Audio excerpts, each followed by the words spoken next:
네, 오늘은 다니엘서 2장에서 위기 속의 하나님의 사람들, 오늘 우리들은 신앙생활하면서 날마다 위기를 살고 있습니다. 오늘처럼 날마다의 삶이 위기로 계속되는 그런 때가 없었습니다. 세계 전체 인구가 언제 핵전쟁이 일어날지, 혹은 지금 테러전이 전개되면서 비행기 타는 것도 굉장히 조심스러워지게 되는 그런 때를 살고 있습니다. 그러면서 이러다가 세상이 마지막이 오는 거 아닌가, 이런 염려들을 누구나가 하고 있으면서 또 유명한 전쟁이가 내년도 2012년도에 세상 마지막이 될 것이다, 이런 얘기를 또 들고 그런 얘기가 끊이지 않고 있잖아요. 요즘에 미국에서는 CNN 탑뉴스로 이런 기사가 나왔습니다. 5월 21일 날, 금년도 다음 2달 남았잖아요. 5월 21일 날에 이 지구의 종말이 올 거고, 지구 전체를 흔드는 지진이 오면서 끝장이 날 거고, 예수님이 다시 오실 것이기 때문에 지금 몇몇 그룹들이 프로젝트 캐러반이라고 해가지고 캐러반선을 타고 다니면서 미국 전체를 돌면서 우리 준비해야 된다, 이런 그룹까지 생기고 여러 가지로 혼란한 이런 위험한 때를 우리들이 살고 있습니다. 영적 위기는, 제가 미국에 40년 전에 도착했을 때 미국에서 1년에 3,000개씩 교회가 문을 닫고 있었습니다. 근데 최근에 와서는 1년에 7,000개, 8,000개 교회 문 닫는 것이 바로 교회의 비즈니스가 된 그런 영적인 너무나도 심각한 그런 위기를 날마다 살고 있습니다. 뿐만 아니라 우리 믿는 사람들이 하나님의 백성이 됐잖아요. 하나님의 백성이 이 땅에 발을 디디고 사는 한은 삶 자체가 끊임없는 위기일 수밖에 없는 것이 우리들의 삶입니다.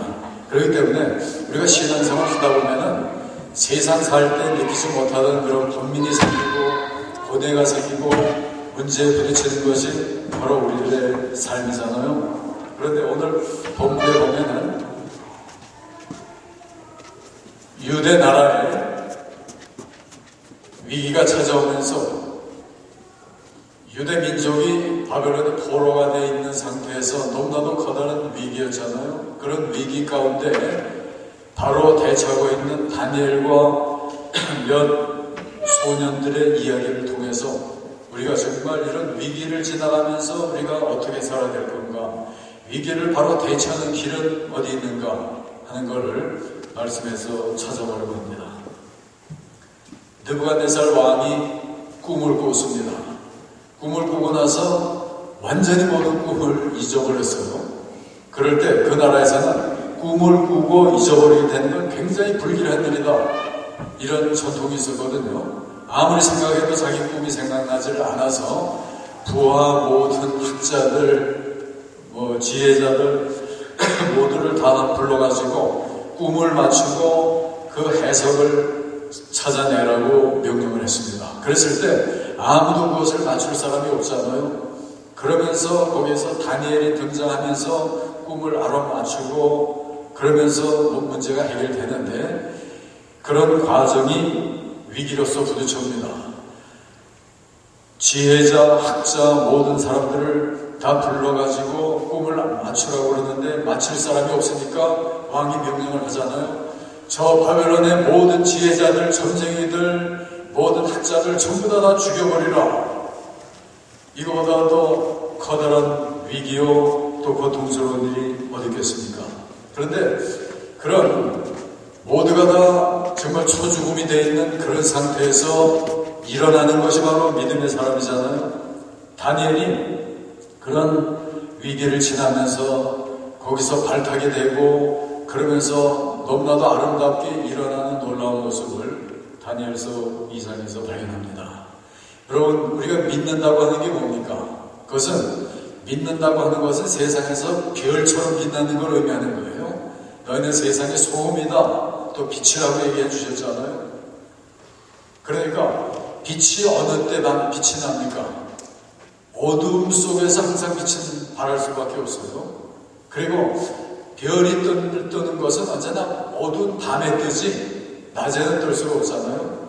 이런 위기를 지나면서 다니엘이 스타로서 뜨는 모습을 오늘 다니엘서 2장에서 발견하게 되는데요. 자, 그러면 우리가 위기를 지나면서 어떻게 대처해야지만 위기를 바로 극복하고 일어설 수 있을까? 다니엘에게서 몇 가지를 배웠는데요. 우리 믿는 사람들은 위기를 부딪히면서 언제나 절대적으로 침착한 사람들이 되어지면 됩니다. 왕의 명령이 떨어지고 이제 모두를 죽이라고 하니까 다니엘도 죽을 수밖에 없는 사형 언도가 내린 거예요. 얼마나 불안하고 공포스러운 그런 순간입니까? 그런 가운데 다니엘은 한가닥의 두려움이나 공포가 없잖아요. 오늘 본문 뒷부분에 보면은 그 이야기가 계속 나오는데 14절에 보면은 다니엘이 명철하고 슬기로운 말로 이런 얘기를 하잖아요. 왕의 명령이 어찌 그리 급한 겁니까? 한가닥 불안이나 동요 없이 왜 왕께서 그렇게 급한 겁니까? 그러면서 얼마나 태연하게 나오고 있습니까? 이게 바로 우리 성도의 자세가 되어지면 돼요. 욥이 하루아침에 모든 것을 다 잃어버렸습니다. 집 무너지고 자기가 사랑하는 모든 열 자녀가 그대로 다 하루아침에 죽어버리고 끝나잖아요. 모든 재산들이 다 날아가 버리고 거의 거지가 되다시피 했잖아요. 그런 상태가 됐는데 거기서 욥의 아내 미세스 욥이 뭐라고 얘기했냐면 너 하나님 저주하고 죽으라, 그 정도까지 됐어요. 그랬을 때 욥이 얼마나 고통스러운 정말 어두운 때입니까? 그럴 때 욥이 이런 말을 하잖아요. 그대의 말이 어리석은 여자 중에 하나의 말과 같도다. 우리가 복을 받았으니 재앙도 받지 않겠느냐? 이게 바로 욥의 논리잖아요. 그러면서 모든 주신 것도 하나님이요 걷어가신 것도 하나님이오니 하나님의 이름의 찬양을 돌릴지어다. 그러면서 태어났던 것이 바로 이 하나님의 사람 다니엘의 길이었거든요. 여러분, 우리가 신앙생활을 하면서 최대의 축복이 있다면 그것은 어떤 환경과 어떤 위기가 우리에게 부딪혀올지라도 항상 태어나면서 침착한 자세로 살 수 있는 그 삶, 이게 바로 우리 성도의 축복입니다. 제가 토론토에 있을 때 본 굉장히 아름다운 여집사 한 분이 있습니다. 그를 보면은 너무나 하나님만을 바라보면서 아름다운 삶을 살고 있는데 그 삶 속에 불행한 일들이 너무나 많이 부딪혀왔어요. 카나다에 와가지고 결혼을 했는데 그 남편 되는 사람의 그 부모가 일종의 좀 속임수를 쓴 것 같아요. 그냥 얘기 잘해가지고 이 여자분에게 결혼을 시키니까 믿고 결혼을 하고 나서 보니까 이 남자가 조금 지적으로 모자란 사람이고 너무나도 문제가 많은 사람이에요. 삶을 바로 감당할 수가 없는 사람입니다. 그런 사기 결혼을 당했으면 당장 끝내버리고 새로운 출발을 얼마든지 할 수 있는 사람이잖아요. 근데 이 노집사라고 하는 이분은 그거를 그대로 욥처럼 그대로 받아들였습니다. 그러면서 그 병신 같은 그런 사람, 너무나 정말 모자란 사람이에요. 그래서 돈 얼마 주면 가지고 다니면서 그냥 낭비해버리고 그러다 노름판에 가서 노름을 하고 재난을 당하기도 하고 노름하다가 빚을 져가지고는 그거 갚지 못하니까 그 노름판에서 나중에 손가락까지만 잘라들래요. 손가락을 잘라가지고 병신이 돼버리기도 하고 이런 일이 카나다에서도 일어나고 있는 거예요. 그래도 계속 그를 돌보면서 있는데 집에서 사는 동안에는 돌아다니면서 뭘 하냐면은 담배꽁치를 주스러 다니는 거예요. 우리가 상상도 할 수 없는 정도의 그런 비참한 그런 남자를 남편으로 모시고 살고 있는데 이 여자분을 보면은 천사 같아요. 그를 극진히 그럼에도 불구하고 계속 사랑하면서 그를 인도하고 돌보면서 몇십 년을 계속 살고 있는 거예요. 이번에 제가 토론토 가서 그분을 만나게 됩니다. 저기 가까운 곳에 있으니까. 그러니까 그 사람 보면 야 정말 저 사람은 하나님의 사람이구나 그런 걸 느낄 정도예요. 다니엘이 그런 상태로 어떤 위기 속에서도 그런 침착함을 가지고 살았고 욥이 그렇게 살았고요. 우리가 참 성도가 된다고 하는 것은 어떤 환경과 조건이 우리에게 부딪힐지라도 환경 속에 하나님이 계신 것을 보면서 그 가운데 하나님의 뜻을 찾으면서 거기서 정말 믿음으로 신실히 걸어가다 보면은 항상 침착히 살 수 있는 것이 바로 우리의 삶이거든요. 다니엘이 그렇게 살았고, 두 번째 다니엘은 굉장한 용기의 사람입니다. 왕이 이제 모든 사람들 다 죽이라고, 지혜자들 다 죽이라고 하는 명령이 떨어졌잖아요. 그때 다니엘이 등장하면서 왕 앞에 가서 어떤 얘기를 했는지 아세요? 왕이요, 나한테 시간만 주신다면 왕의 모든 문제를 해결해 드리겠습니다. 문제가 뭐였는지 아세요? 왕이 꿈을 꾸고 그 꿈을 잊어버렸는데 그 꿈을 알아맞히는 거예요. 이게 가능한 일입니까? 그리고 그 꿈을 해석을 하는 거예요. 이거는 완전 불가능이요, 절대 불가능한 일이잖아요. 그럼에도 불구하고 왕 앞에 나가서 시간만 주십시오. 해결해 드리겠습니다. 이거는 다니엘의 어떤 인간적인 용기가 아닌 거예요. 하나님이 계시니까, 전능자가 계시니까 하나님 앞에 아뢰을 때 내 모든 문제를 해결해 주실 거라고 하는 이건 완전한 신앙이었거든요. 그러다 보니까 하나님께서 모든 문제를 해결해 주시잖아요. 이게 바로 우리 신앙인의 용기입니다. 우리가 믿음으로 산다고 하는 건 끊임없는 무한대 용기를 필요하는 일이거든요. 그래서 사도 바울 같은 인물은 때로 복음 전하면서 살다 보면은 이 항상 죽음이 부딪혀오는 그런 삶이었잖아요. 그가 돌아다니면서 두로로 혹은 가이사라로 돌아다니면서 복음을 전할 때 돌팔매질을 당하기도 하고 얻어맞기도 하고 온갖 역경을 다 당하잖아요. 그러다가 가이사라에서 예루살렘으로 내려간다고 하니까 주위에 많은 사람들이 예루살렘에 지금 당신 가게 되면은 당신 잡아서 죽이려고 하는 사람 투성인데 거길 왜 갑니까? 거기 가면 안 됩니다. 그러잖아요. 사도행전 21장에 나와 있어요. 그럴 때 사도 바울이 뭐라고 그러는지 아세요? 나는 이 복음을 전하는 일이라면은 내 생명을 버릴 각오가 되어 있습니다. 그런 용기를 가지고 일어난 것이 바로 사도 바울이었어요. 그러면서 빌립보서에서 사도 바울이 뭐라고 얘기합니까? 내게 능력 주시는 자 안에서 내가 모든 일을 할 수 있느니라. 이게 바로 믿음의 용기인 거예요. 하나님이 함께하는 나는 어떤 상황과 조건 속에서도 용기를 가지고 일어날 수 있는 게 바로 우리의 삶이잖아요. 우리 교회 역사를 보면 항상 우리가 무엇을 믿어야 되는가 하는 이 신조 문제를 놓고 논란이 많이 일어나고 전쟁이 일어나다시피 한 그런 때가 많이 있었습니다.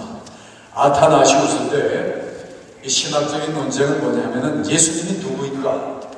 그랬을 때 아타나시우스는 우리가 주장하는 대로 예수님은 완전한 하나님이다. 이걸 주장하고 일어날 때 아리우스라고 하는 좀 이단자인데 이 사람은 일어나면서 공부를 굉장히 많이 하고 똑똑하고 연설하면은 굉장한 그런 영향력이 있는 사람이 이단설을 들고 나와서 주장하거든요. 예수님은 하나님은 아니고 하나님 비슷한 분이다. 하나님 근처까지 간 사람이다. 이런 식으로 얘기를 하는 거예요. 그걸 우리가 받아들일 수 있습니까? 그때 아타나시우스는 그게 아니다. 예수님은 완전한 하나님이다. 그런데 그때 아리우스의 이 이단 논쟁이 더 멀리 유행하면서 번져나가고 있었거든요. 그러니까 사람들이 아타나시우스를 찾아가가지고 얘기하는 겁니다. 지금 온 세계가 당신을 향해서 일어나고 있습니다. 너무나도 위협적인 그런 때거든요. 그럴 때 아타나시우스가 어떻게 말했는지 아세요? 그렇다면 나는 온 세계를 향해서 나는 일어나는 거다. 그런 이 믿음의 용기를 가지고 일어나다 보니까 참 기독론이 거기서 보존될 수가 있고 오늘 우리가 믿는 대로의 이 정말 참 완전하신 하나님 교리가 그대로 선포되면서 오늘 우리가 바른 믿음을 가지고 있을 수가 있는 거잖아요. 그러니까 우리가 믿을 때 반드시 용기가 필요한 겁니다. 이게 바로 바른 일이요 하나님의 명령이요 성서적이요. 그럴 때는 죽음을 무릅쓰고 대적을 무릅쓰고 그대로 일어나는 것이 바로 성도의 삶인데, 이 다니엘이 정말 다 사형 언도가 떨어진 상태에서도 시간만 주십시오, 해결해 드리겠습니다. 이게 바로 다니엘의 용기였습니다. 그 다음에 세 번째, 다니엘은 그런 용기를 가지고 일어날 수 있었던 것은 다니엘은 기도하는 사람이었기 때문입니다. 여러분, 우리 성도는 기도가 끊어지면은 신앙생활은 거기서 끝장이 납니다. 어떤 사람이 이런 얘기를 했습니다. 우리 몸 가운데 가장 강한 부분이 어딘가? 어떤 사람은 주먹이 강하다고 생각할 수도 있겠고, 어떤 사람은 발길질이 강하다고 생각하고, 머리가 강하다고 생각하고, 혀가 강하다고 생각하는 사람이지만은, 사실 우리 인간 육체 속에서 가장 강한 것은 바로 무릎이에요. 무릎보다 강한 게 없습니다. 우리가 이 무릎을 땅에 대고 꿇을 때 우리 머리는 바로 하늘에 닿는 거예요. 하나님과 통하면서. 그렇기 때문에 우리가 기도하는 일보다도 우리에게 중요하고 또 복된 일이 없는 겁니다. 그래서 그 메리 여왕이 난폭한 여왕으로서 수없이 많은 크리스찬들을 죽이고 일어날 때 그 메리까지도 이런 얘기를 했어요. 나는 1만 군사보다도 존 낙스의 기도를 두려워한다. 반기독적인 그런 여왕이지만은 낙스의 이 기도를 너무나도 두려워한다고 그랬어요. 존 낙스가 믿음으로 일어서면서 최초로 장로 교회를 건립한 놀라운 인물이잖아요. 그렇기 때문에 우리가 어떤 환경과 조건 속에서도 기도가 끊이지 않는 사람들을 두려워할 것이 없는 것이 바로 우리 성도의 삶입니다. 여러분, 신앙생활은 기도하는 거예요. 교회에서 봉사하는 모든 일들 기도로 하는 겁니다. 찬양도 기도하면서 하고, 자녀들, 아이들을 가르치는 것도 기도하면서 하는 일이요, 교회의 모든 봉사 다 기도로 하는 일들이에요. 기도가 빠지면서 되어질 수 있는 일이 교회 안에는 아무것도 없는 겁니다. 목회야말로 처음부터 끝까지 기도하면서 하는 일이에요. 때로 목회에 어려움들이 있고 문제가 있지만은 기도하다 보면 하나님이 다 해결을 해주는 거예요. 그래서 빌리 그레함은 이런 얘기를 했어요. 교회가 바로 성장할 수 있는 비결이 있는데, 그 비결은 뭐냐면은 첫 번째 기도, 두 번째 기도다, 세 번째도 기도다. 끊임없이 기도하면은 거기서 교회는 성장한 미소리와 은혜와 축복을 받고 거기서 승리할 수 있는 것이 바로 기도거든요. 그렇기 때문에 다니엘은 이제는 언제 죽을지 모르는 일을 놓고도 먼저 기도하잖아요. 17절 이해해 보면은 하나냐와 미사엘과 아사랴 자기 세 친구들을 만나가지고, 야, 이제 큰일 났지 않냐? 그러니까 기도해줘. 기도해달라고 기도 부탁을 하고는, 다니엘이야말로 기도의 사람이잖아요. 끊임없이 하나님 앞에 매달려서 기도하다 보니까 무슨 일이 일어나냐면은 하나님이 환상 가운데, 야, 왕이 꾼 꿈이 이런 거다. 그리고 해석은 이렇게 되는 거다. 왕이 기도하는 다니엘의 기도를 들으시면서 모든 문제를 꿈까지 그대로 다 밝히 열어서 보여주잖아요. 이게 바로 기도의 은혜요, 기도의 축복입니다. 여러분, 신앙생활 하면서 얼마나 기도 생활을 하고 계십니까? 기도를 통해서 해결될 수 없는 문제는 없는 거예요. 다니엘처럼 기도하면서 믿음으로 승리하는 여러분들 되시기를 바랍니다. 그 다음에 네 번째, 다니엘은 이런 위기를 지나면서 무한대로 하나님 앞에 감사와 찬양으로 산 인물이었습니다. 오늘 본문 20절로 내려가서 보면 이런 말이 나와 있어요. 영원 무궁히 하나님의 이름을 찬송할 것은 지혜와 권능이 그에게만 있음이라. 그는 때와 기한을 변하시며 왕을 세우기도 하고 폐하기도 하느니라. 세상에 중요한 모든 일들을 하는 것이 하나님이라고 하는 걸 깨달으면서 하나님 앞에 무한히 감사와 찬양을 돌리고 있는 이 다니엘이잖아요.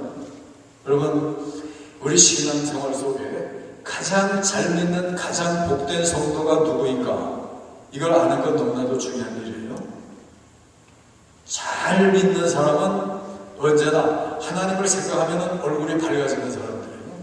그리고 기쁨이 찾아오고 이 하나님의 은혜 앞에 그냥 감동을 하면서 사는 기쁨과 환희가 넘치는 이런 삶, 이게 언제나 있어야지만 돼요.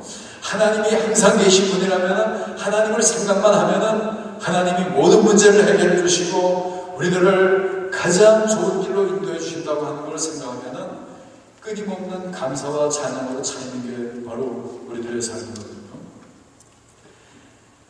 미국 시카고에 가게 되면 위튼 대학이라고 하는 유명한 크리스천 대학이 있습니다. 그 대학을 빌리 그레함이 바로 그 대학에서 공부를 했고 그 대학 출신 가운데 유명한 사건이 있는데요. 그 대학에서 공부하는 5명의 청년들이 이 하나님의 은혜를 받고 나니까 너무너무나 감격스럽고 너무나도 흥분하면서 그냥 가만히 앉아있을 수가 없는 거예요. 그래서 이 선교의 열정으로 불타면서 이 복음을 들고 저 남미로 나가야 되겠다. 그래서 남미 에콰도르에 아쿠아라고 하는 인디안 부족을 향해서 달려갔습니다. 달려가서 저들에게 복음 전도를 시작하는데 시작을 하면서 저들 아쿠아 인디안 지역에 도착하자마자 저들이 창과 칼을 가지고 선교사 5명들에게 부딪혀와가지고는 모두 5명이, 선교사 5명이 즉사를 해버리고 만 거예요. 이 선교 역사 속에, 현대 선교 역사 속에 너무나도 커다란 사건이었습니다. 그때 그런 일이 일어난 다음에 그 선교사 가운데 한 사람이었던 짐 엘리엇이라고 하는 인물이 있었어요. 대표적인 인물이죠. 그의 일기장을 찾아가지고 읽어보니까 떠나기 전 그 선교하러 나가기 그 전날 쓴 일기인데 일기의 내용이 이렇습니다. 이 환희, 이 감격, 이 풍요, 이 생명, 이것 이상 우리가 더 바랄 것이 무엇이 있으랴. 하나님을 아는 그 감격이 언제나 너무너무 기쁘고 감격에 넘치면서 그 기쁨과 감격을 비계한 인디안들과 더불어 나누기 위해서 아쿠아 인디안에게까지 찾아왔던 인물이거든요. 그렇게 해서 이 5명의 남자가 다 죽고 난 다음에 함께 갔던 5명의 이 전부 다가 과부가 됐잖아요. 과부가 된 이 5명이 나중에 자기 남편들의 이 선교에 너무나도 아름다운 그런 그 모습들을 잊을 수가 없어서 그렇다면은 우리 남편들이 이루지 못한 일들을 우리가 이루어야 되겠다. 그러면서 이 여자들이, 과부들이 선교사가 돼가지고 그 지역으로 가서 이 미개한 자기 남편들을 다 죽인 그 사람들에게 계속 가서 복음을 전하다 보니까 그 지역을 완전히 복음화시키는 놀라운 일이 일어나잖아요. 이런 감격, 이런 기쁨, 이런 마음을 가지고 사는 것이 바로 성도의 삶이며 그런 마음을 가지고 복음을 전하고 그런 마음으로 교회를 섬기는 것이 바로 우리 성도의 삶이거든요. 여러분, 신앙생활 하면서 얼마나 하나님을 감사하고 찬양하면서 삽니까? 정말 하나님 앞에 이런 감격이 없으면은 하나님을 바로 믿는 삶이 아니에요. 살아계신 하나님, 전지전능하신 하나님, 우리들의 모든 필요를 채워주시고 우리에게 영원한 하나님 나라까지 열어주시는 이런 놀라운 하나님 생각하면 감사와 기쁨으로 넘치지 않을 수가 없는 것이 바로 우리들의 삶이잖아요. 영국의 선교 역사를 보면은 유명한 선교사 목사님 가운데 앨런 캐머런이라고 하는 인물이 있었습니다. 복음을 열심히 전하다 보니까 반기독적인 그때 구교 세력에서 이 캐머런 목사님을 잡아다가 감옥에다 가뒀습니다. 죄목은 복음을 선포한 죄. 그때 복음 선포하는 것이 죄가 됐었어요. 그래서 감옥에 갇혀 있는 거예요. 감옥에 갇힐 뿐만 아니라 수없이 많은 성도들을 죽일 때입니다. 감옥에 갇혀 있는데 하루는 간수장이 보따리를 하나 가지고 들어옵니다. 무슨 수박 같기도 하고 곰 같은 보따리를 가지고 들어오는 거예요. 그러는데 풀면서 오니까 곰이나 수박이 아니고 자기 아들 리차드가 있었는데 자기 아들이 복음을 전하다가 이 사람은 목이 잘려가지고 리차드 캐머런 목사님의 아들 리차드의 목을 잘라가지고 그 캐머런 목사님 앞에 내놓는 거예요. 당신도 계속해서 복음 전하겠다고 주장하면 이렇게 될 테니까 좀 마음을 바꾸라고. 그때 캐머런 목사님이 뭐라고 했는지 아세요? 아찔하고 졸도할 것만 같았지만 그때 정신을 차리면서 그가 일어나면서 이렇게 얘기했습니다. 오 하나님, 감사와 영광을 돌립니다. 내 집안에 예수 그리스도를 위해서 정말 피 흘리고 생명을 던지는 그런 아들을 내 가정에 베풀어 주심을 감사드립니다. 오 하나님, 영광을 받아주시옵소서. 하나님을 찬양합니다. 여러분, 크리스찬의 감사와 찬양이 뭔지 아세요? 이런 감사를 드리는 것이 어떤 환경과 조건 속에서도 하나님 바라보며 하나님 생각하면 감사하고 찬양할 수밖에 없는 것이 바로 우리들의 삶입니다. 그래서 다니엘은 그런 위기를 지나가면서도 하나님을 계속 찬양하고 있잖아요. 그 다음에 다섯 번째로, 위기 속에서 다니엘은 무한대 사랑의 사람이었습니다. 우리가 참 믿으면서 산다고 하는 것은 사람들을 향한 이 동정과 사랑으로 사는 걸 의미하는 거예요. 믿는다고 하면서 사람들을 향한 이런 영혼을 아끼는 이런 마음이 없이 산다면 그건 참 믿는 사람이 아니거든요. 이제 왕의 명령이 떨어져가지고 모든 박사들, 지혜자들 다 죽을 입장이잖아요. 그럴 때 다니엘이 기도하다가 환상으로 응답을 다 받았잖아요. 그때 얼마든지 왕 앞으로 달려가서 왕이여, 내가 당신의 문제를 해결해 드리겠습니다. 그럴 수 있을 때 아리옥을 불러가지고, 아리옥은 그 모든 걸 책임지고 있는 왕의 신하잖아요. 그러면서 제일 먼저 뭐라고 했는지 아세요? 모든 지혜자를 죽일 준비하고 있는 그에게 아리옥이여, 모든 죽이는 일을 중단하십시오. 그러면서 모든 사람을 살릴 일을 먼저 생각을 하는 거예요. 왜냐하면 내가 해답을 얻었습니다. 그리고 나를 왕 앞으로 인도하시오. 그 정도로 모든 이웃 사람들을 사랑하며 살리기 위해서 노력한 것이 바로 다니엘이잖아요.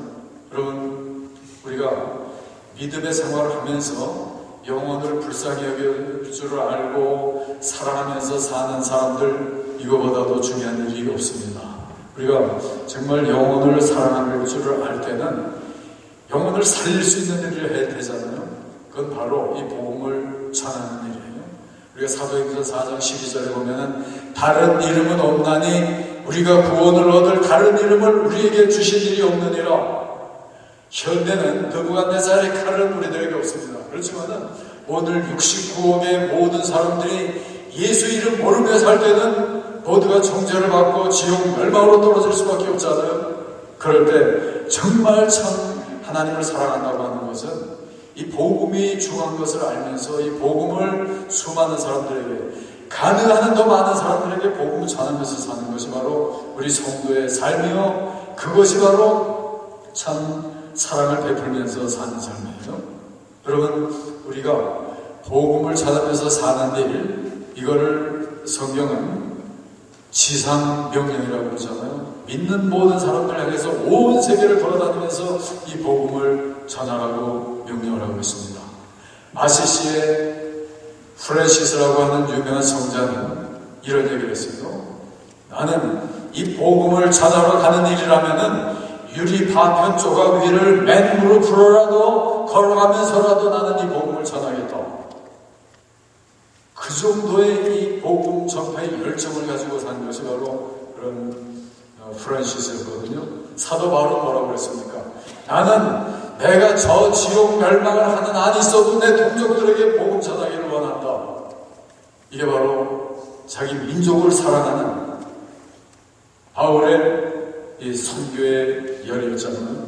여러분, 오늘 우리가 공부하고 있는 다니엘서 12장에 보면 이런 얘기가 나와 있어요.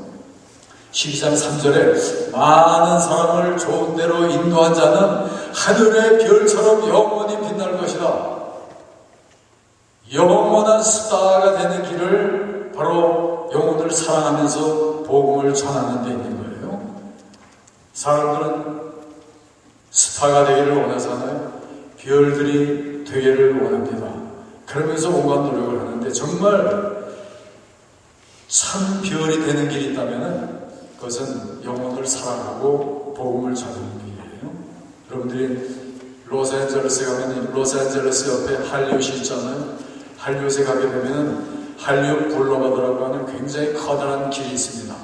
그 길을 걷다 보면은 거기에 스타들이 굉장히 많이 있어요. 이제까지 역사 속에 있었던 모든 영화 배우들, 스포츠의 스타들, 유명했던 많은 사람들이 금빛으로 별을 길바닥에 만들어서 거기에 이름을 써놓은 그런 길이 바로 할리우드 블루바드인데, 세상에서 뭔가 출세하고 드러나면은 바로 거기에 별이 돼가지고 길바닥에 깔리게 되거든요.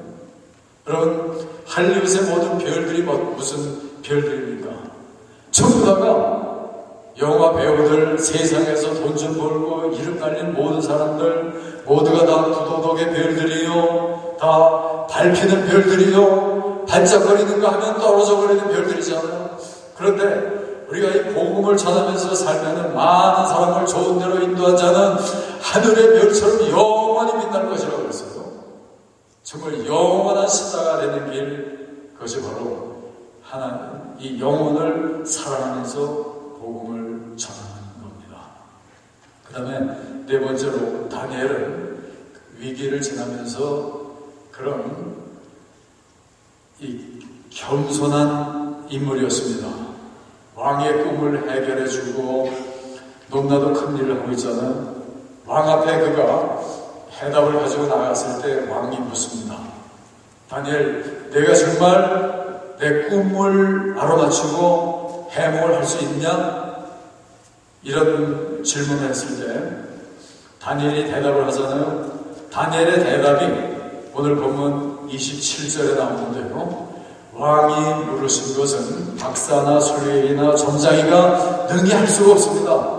세상의 지혜자는 그런 왕의 꿈을 맞추는 일은 절대로 불가능한 일입니다. 오직 은밀한 것을 나타내실 자는 하늘에 계신 하나님입니다.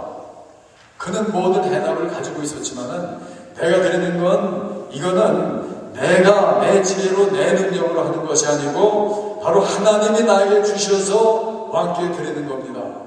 자기를 완전히 재버리고 모든 것은, 모든 크레딧을 하나님 앞에 돌리잖아요. 하나님이 하시는 겁니다. 자기를 완전히 비우는 이런 겸손을 가졌던 것이 바로 다니엘의 겸손이었고 다니엘의 삶이었습니다. 그러면서 자기를 감추면서 오직 하나님만을 높이잖아요. 하나님이 전능자입니다. 문제 해결자는 하나님입니다. 꿈을 알아맞히는 것도 하나님입니다. 그러면서 자신을 완전히 비우잖아요. 여러분, 우리 신앙생활 하면서도 성도에게 가장 큰 문제가 뭔지 아세요? 사람들은 다 자기를 찾으려고 해요. 내 거를 찾으려고 하고, 그러다 보니까 사람들이 교만해지잖아요. 근데 성경을 보면은 하나님이 교만한 자를 물리치시고 겸손한 자에게 은혜를 준다고 그랬잖아요. 교만이라고 하는 것은 자기 자신으로 자기를 완전히 채우고 있는 거거든요. 근데 겸손이라고 하는 것은 다니엘처럼 나는 아무것도 아닙니다. 하나님밖에 없습니다. 나를 완전히 비우다 보니까 내 속이 완전히 하나님으로 채워지는 거예요. 하나님의 지혜로 채워지고 하나님의 능력으로 채워지고 하나님의 영으로 채워지니까 그 중심이 완전히 하나님의 복으로 들끓는 그런 삶이 되거든요. 이게 바로 참 겸손의 삶이에요. 신약성경에 가장 겸손했던 인물이 누군지 아세요? 세례 요한이잖아요. 세례 요한을 일컬어서 예수님이 뭐라고 얘기했는지 아세요? 여자가 낳은 자 중에서 세례 요한보다 큰 자가 없었도다. 그러니까 가장 위대한 인물이 바로 세례 요한이라고 그러잖아요. 세례 요한은 그가 사역을 하면서 등장하면서 뭐라고 얘기했는지 아세요? 나는 예수 그리스도의 신권 풀어주는 일도 감당할 수가 없는 사람입니다. 그는 흥해야 되겠고 나는 망해야 됩니다. 오직 예수를 드러내기 위해서 자신을 쇠하는 자리까지 내려간 세례 요한을 가장 위대한 인물로 예수님이 선포하고 있잖아요. 우리들에게 세례 요한처럼 다니엘처럼 겸손해지는 삶, 그보다 더 위대한 일이 없습니다. 오늘 다니엘을 통해서 6가지 특징을 설명했습니다.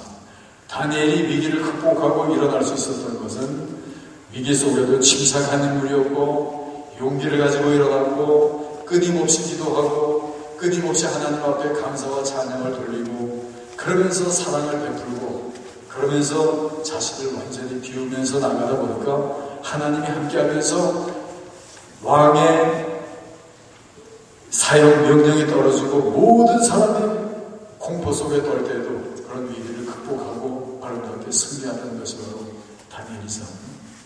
다니엘처럼 우리가 살아야 되지 않겠습니까? 기도하겠습니다.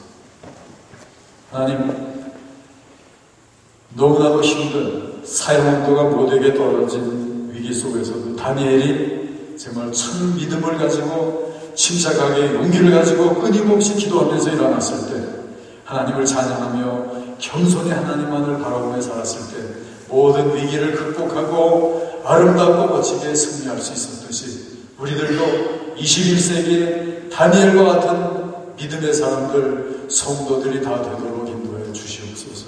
그래서 오늘 우리의 삶이 아무리 위기와 어려움이 계속될지라도 다니엘이 체험한 그런 승리를 날마다 체험하며 나아가는 우리들 모두가 되도록 축복해 주시옵소서. 예수님 이름으로 간절히 기도합니다.